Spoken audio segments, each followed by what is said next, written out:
Operation Atlantic, what it is, who it's for, and whether you should be keeping track of this. If you invest at all in crypto, you might want to sit up and pay attention because this is an international policing operation targeting a phishing scam that goes after crypto assets. Here to help us learn more is Larry Zelvin, Head of Security Advisory at BMO Financial Group.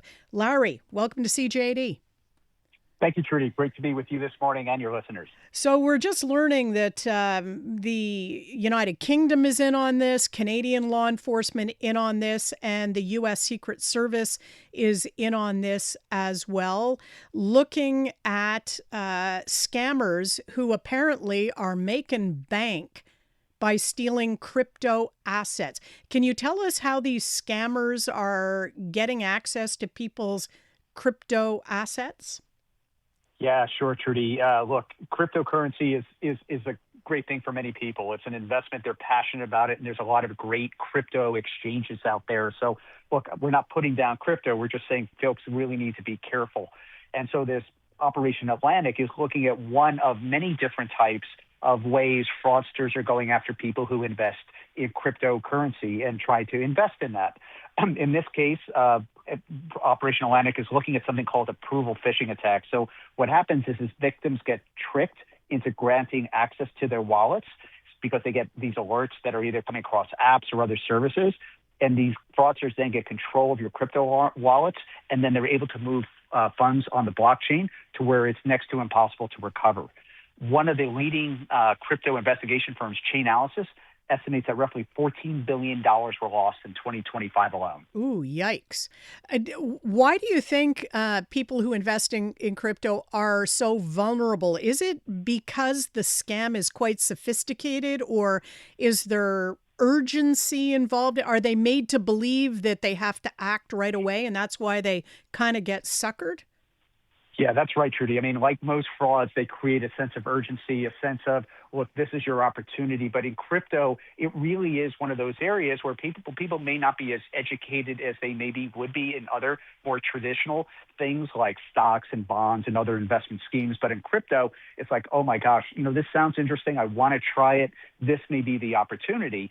And it might be if you go to a legitimate exchange.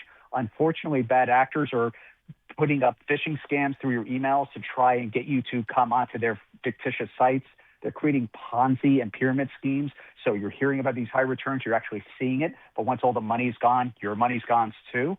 And then they're also creating these fake exchanges and wallets. So they'll have you go on this fake exchange, you get all set up, and then all of a sudden, all your money's gone and you can't find anybody associated with this exchange. Wow, this is a real minefield if you want to get into crypto, it seems. Concerning this particular scam, though, where they're trying to get your approval to go into your wallet and steal your assets.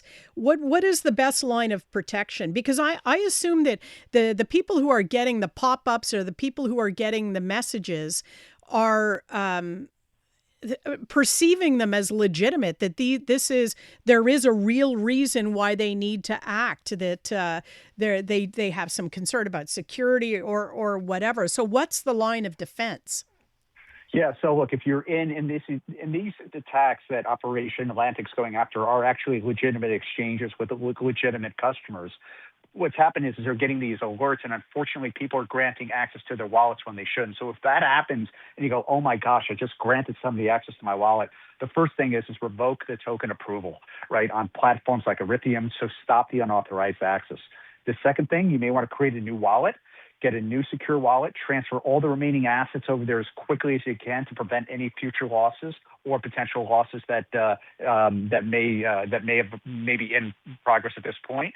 And then the last thing I'd recommend is report to the Canadian Anti-Fraud Center. Let them know what has happened to you, and do know they also have a checklist online that will allow victims to step by step do all the right things that will hopefully prevent more losses and maybe aid in their recovery.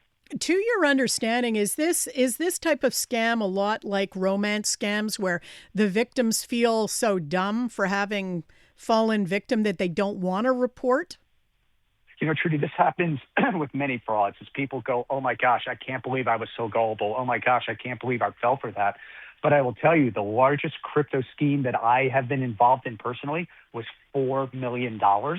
And this person was about to take $500,000 in loans against their house because they thought that's how they get their money back.